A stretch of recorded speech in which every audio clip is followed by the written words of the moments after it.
नमस्कार मंडळी, नवीन एका इंटरेस्टिंग व्हिडिओमध्ये सर्वांचं मनापासून स्वागत आहे. मित्रांनो, महाराष्ट्रातील दिव्यांग बांधवांसाठी ही व्हिडिओ अतिशय महत्त्वाची आहे.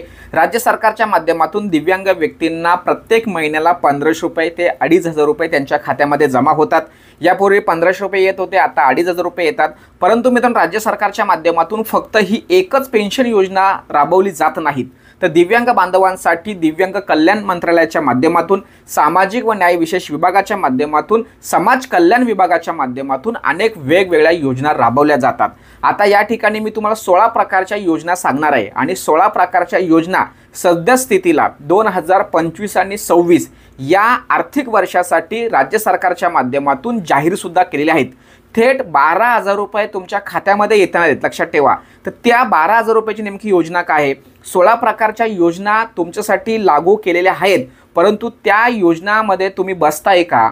तुम्हाला या 16 योजनांपैकी कोणकोणत्या योजनेचा लाभ घेता येऊ शकतो, या सर्व बाबींविषयी आपण या ठिकाणी चर्चा करणार आहोत. लक्षात ठेवा, या सगळ्या योजना जुन्या आहेत, परंतु मात्र तुम्ही त्या योजनांचा लाभ घेतलेला नाही, म्हणून त्या ठिकाणी मी शब्द टाकलाय नवीन योजना. ज्यावेळेस तुम्ही त्या योजनांचा लाभ घेणार, म्हणजे तुम्हाला त्या योजनेविषयी संपूर्ण माहिती होते, मग ती तुमच्यासाठी जुनी होते. परंतु आता ह्या ज्या 16 प्रकारच्या योजना आहेत, ह्या योजना या ठिकाणी स्थानिक स्वराज्य संस्थांमध्ये राबवल्या जात आहेत. अनेक महानगरपालिकेचे पत्र या ठिकाणी जाहीर झालेले आहेत आणि त्या पत्रकाच्या माध्यमातून जाहीर आवाहन केले जाते किंवा जाहीर सूचना काढलेल्या आहेत की जे काही दिव्यांग बांधव आहेत, त्या दिव्यांग बांधवांनी या प्रभागामध्ये किंवा या कार्यालयामध्ये किंवा ज्या जिल्हा परिषद संस्था असतील किंवा महानगरपालिका असतील, नगरपालिका असतील, त्यांचे जे प्रभाग असतात त्या प्रभागामध्ये हे जे फॉर्म आहेत, हे फॉर्म उपलब्ध झालेले आहेत. तुम्ही सर्वांनी ते फॉर्म घेऊन जायचं आणि ठराविक एक तारीख देतात आणि त्या तारखेला तुम्हाला ते कागदपत्र जमा करायचे आहेत. संपूर्ण महाराष्ट्रामध्ये बघा मी काय म्हणतोय, संपूर्ण महाराष्ट्रामध्ये प्रत्येक नगरपालिका, महानगरपालिकेमध्ये या योजना सुरू झालेल्या आहेत आणि ग्रामपंचायत असतील, पंचायत समिती असेल, जिल्हा परिषद असतील, या कार्यालयांमध्ये सुद्धा ह्या योजना राबवल्या जात आहेत. परंतु तुम्हाला त्या योजना माहीत नाहीत.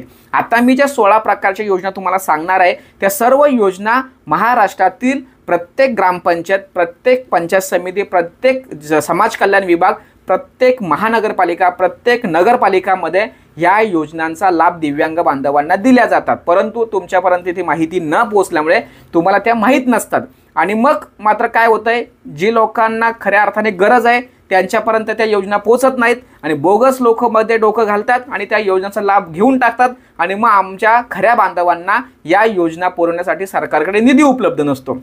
हा सगळा गोंधळ आहे. परंतु आता मात्र मी तुमच्यासाठी या सगळ्या योजना व्यवस्थित तुमच्यापर्यंत पोहोचवण्याचा प्रयत्न करणार आहे. त्यामुळे ही व्हिडिओ शेवटपर्यंत बघायची आहे.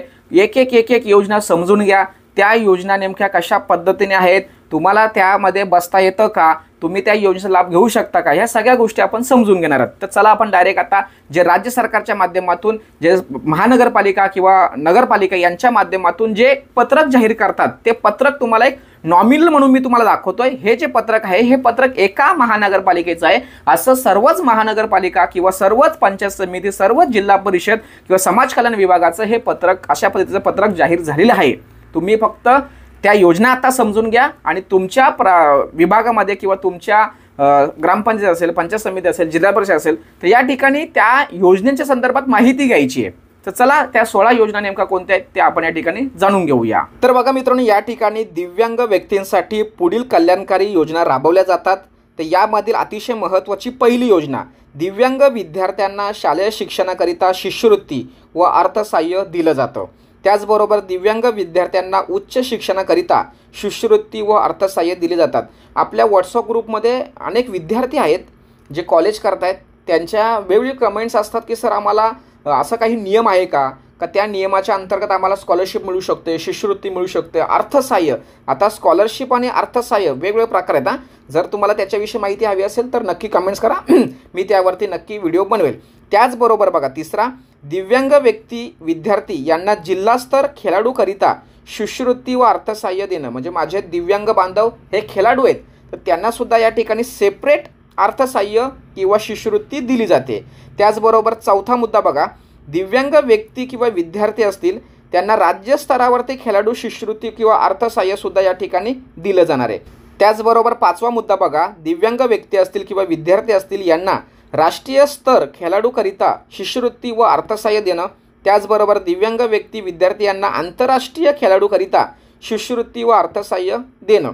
आणि 7वा मुद्दा बघा, दिव्यांग व्यक्तींना उदरनिर्वाहाकरिता निधी थेट लाभार्थ्यांच्या बँक खात्यामध्ये म्हणजे NFT किंवा RTGS किंवा ECS द्वारे जमा करणे. म्हणजे उदरनिर्वाहाकरिता सुद्धा त्या ठिकाणी तुम्हाला पैसे मिळणार आहेत. लक्षात ठेवा. आता हा जो 7वा मुद्दा जो आहे, हा 7वा मुद्दा खूप व्यवस्थित समजून घेणं खूप गरजेचं आहे. तो तुम्हाला मी सविस्तर वेगळी एक व्हिडिओ बनवेल आणि त्याच्यामध्ये तुम्हाला माहिती देणार, कारण तो आता यामध्ये हा विषय जर घेतला तर महत्त्वाचे पॉईंट राहून जातील. 8वा मुद्दा बघा, दिव्यांग व्यक्तींना व्यवसाय करण्याकरिता निधी थेट लाभार्थ्यांच्या बँक खात्यात NFT, RTGS किंवा ECS द्वारे जमा करणे. कमाल 12,000 किती 12,000 रुपयेपर्यंत तुम्हाला या ठिकाणी अर्थसहाय्य दिलं जाणार आहे. आता काही लाभार्थ्यांच्या मनामध्ये प्रश्न असेल का, सर एखादा व्यवसाय सुरू करायचा आहे तो 12,000मध्ये होतो का? एक लक्षात ठेवा, 12,000मध्ये सुरू करत असताना तुम्हाला थोडेफार स्वतःचे पैसे टाकावे लागणार आहेत.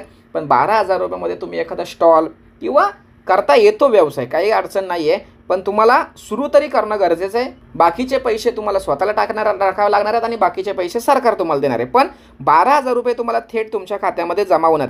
कर्ज स्वरूपाचा विषय वेगळा आहे. बघा मी तुम्हाला काय म्हणतोय, कर्ज नाही इथे बघा, थेट पैसे डायरेक्ट थेट, म्हणजे तुम्हाला त्याचा व्याज पण नाही आहे किंवा त्याचे हप्ते तुम्हाला भरायचे नाही आहेत. जर तुम्ही कर्ज घेते तर तुम्हाला हप्ते भरायचे असतात. व्यवसायासाठी थेट काय, थेट 12,000 रुपये तुमच्या खात्यामध्ये येणार आहेत. त्याचबरोबर या ठिकाणी बघा, दिव्यांग व्यक्तींना दिव्यांग सहाय्यभूत साहित्य खरेदी करण्याकरता थेट लाभार्थ्यांच्या बँक खात्यामध्ये या ठिकाणी 12,000 रुपयाप्रमाणे पैसे तुमच्या खात्यामध्ये, म्हणजे दिव्यांगांसाठी काही साहित्य खरेदी करायचं असेल तरीसुद्धा तुम्हाला डायरेक्ट 12,000 रुपये तुमच्या खात्यामध्ये थेट लाभ मिळतो. हा डायरेक्ट रक्कम आहे, कर्ज नाही आहे. कर्जाचा विषय वेगळा आहे आणि हा विषय वेगळा, समजून घ्या व्यवस्थित जरा. त्याचबरोबर या ठिकाणी 10वा मुद्दा बघा, दिव्यांग व्यक्तींना वैद्यकीय खर्चाकरिता निधी उपलब्ध करून देणं. एकूण औषध उपचाराच्या 50% रक्कम किंवा 12,000 रुपये सुद्धा तुम्हाला या ठिकाणी मिळणार. म्हणजे तुम्ही जर आजारी असाल किंवा दिव्यांगाचं प्रमाण जास्त असेल तर तुम्हाला वैद्यकीय खर्चसुद्धा या ठिकाणी 12,000 रुपयापर्यंत मिळू शकतो. बरोबर आहे. तर यासाठी तुम्हाला अर्ज करावे लागणार आहेत. लक्षात ठेवा, डायरेक्ट तुम्हाला पैसे तुमच्या खात्यात येणार नाही. बरोबर आहे. त्यानंतर 11वा मुद्दा बघा, दिव्यांग बेरोजगार भत्ता अर्थसहाय्य देणं. दिव्यांग बेरोजगार म्हणजे मी तुम्हाला या अगोदरच्या व्हिडिओ खूप सांगितल्या, जॉब कार्ड असेल किंवा रोजगार हमी योजना असेल. ग्रामीण भागामध्ये रोजगार हमी योजना चालते आणि शहरी भागामध्ये दिव्यांग बेरोजगार भत्ता दिला जातो. हा सुद्धा तुम्हाला या ठिकाणी लाभ घेता येणार आहे. त्याचबरोबर दिव्यांग व्यक्तींच्या लग्नासाठी अर्थसहाय्य केलं जातं. 60 वर्षावरील दिव्यांगांना उदरनिर्वाहासाठी अर्थसहाय्य म्हणजे त्याचं दैनंदिन जीवनासाठी जो पैसा लागतो तो पैसा सुद्धा त्या ठिकाणी दिला जातो. आणि यानंतर 4था मुद्दा बघा, हा मुद्दा अतिशय महत्त्वाचा आहे. काही दिव्यांग बांधवांसाठी खूप महत्त्वाचा आहे, काही लोकांना माहीत नसेल, पण यावरती सुद्धा मी चांगली व्हिडिओ बनवणार आहे तुमची इच्छा असेल तर. दिव्यांग व्यक्तींच्या बचत गटांना अर्थसहाय्य दिलं जातं. बचत गट खूप मदतीसाठी उपयुक्त आहे. बचत गट जर तुम्ही चालू केलं ना तर तुम्हाला खूप काही मिळतं. मी त्याविषयी सविस्तर व्हिडिओ बनवेल तुमची इच्छा असेल तर. त्याचबरोबर बघा या ठिकाणी कुष्ठरोगांना उदरनिर्वाहासाठी अनुदान दिलं जातं. आणि 16वा, निरामय आरोग्य विमा योजनेची कारवाई करणे. मतिमंद असेल, आत्ममग्न असेल, मेंदूचा पक्षाघात असेल झालेली व्यक्ती किंवा बहुविकलांग असेल अशांकरिता या ठिकाणी आरोग्य विमासुद्धा दिला जातो. अशा पद्धतीने ह्या 16 योजना तुम्हाला या ठिकाणी महत्त्वाच्या आहेत आणि या 16 योजनांचा लाभ तुम्हाला घ्यायचा आहे. आता हे जे परिपत्रक आहे ना, हे परिपत्रक या ठिकाणी ठाणे महानगरपालिकेने सुरू केलं आहे. ठाणे महानगर असं प्रत्येक महानगरपालिका असेल, नगरपालिका असेल यांचं पत्रक जाहीर झालेले आहे. तुम्ही त्यांची माहिती घ्यायची आहे. लक्षात ठेवा. या ठिकाणी जे ठाण्याचे जे लोक असतील त्यांच्यासाठी थोडक्यात सांगतो तर 7/11/2025 ते 21/11/2025 पर्यंत या योजनेचा कालावधी असणार आहे. आणि 7/11 ते 24/11पर्यंत 5:30 वाजेपर्यंत तुम्हाला तुमच्या ते जे महानगरपालिकेचे जे प्रभाग ऑफिस असेल, कार्यालय असेल, समिती ऑफिस असेल त्या ठिकाणी तुम्हाला हे अर्ज सादर करायचे आहेत. तर मित्रांनो, अशा पद्धतीने विविध योजना आहेत, त्या योजना तुमच्यापर्यंत पोहोचवण्यासाठी मी प्रयत्न करत आहे. आणि या योजनांच्या संदर्भात तुम्हाला जर कागदपत्र माहिती करून घ्यायची असतील तर तुम्ही त्या योजनेविषयी माहिती लिहा. त्या योजनेचे कागदपत्र मी आपल्या व्हॉट्सअप ग्रुपला नक्की सांगणार. लक्षात ठेवा. पण एक लक्षात ठेवा, तुम्हाला कोणत्या योजनेचा लाभ घ्यायचा आहे ती योजना टाकायची आहे कमेंट्स बॉक्समध्ये.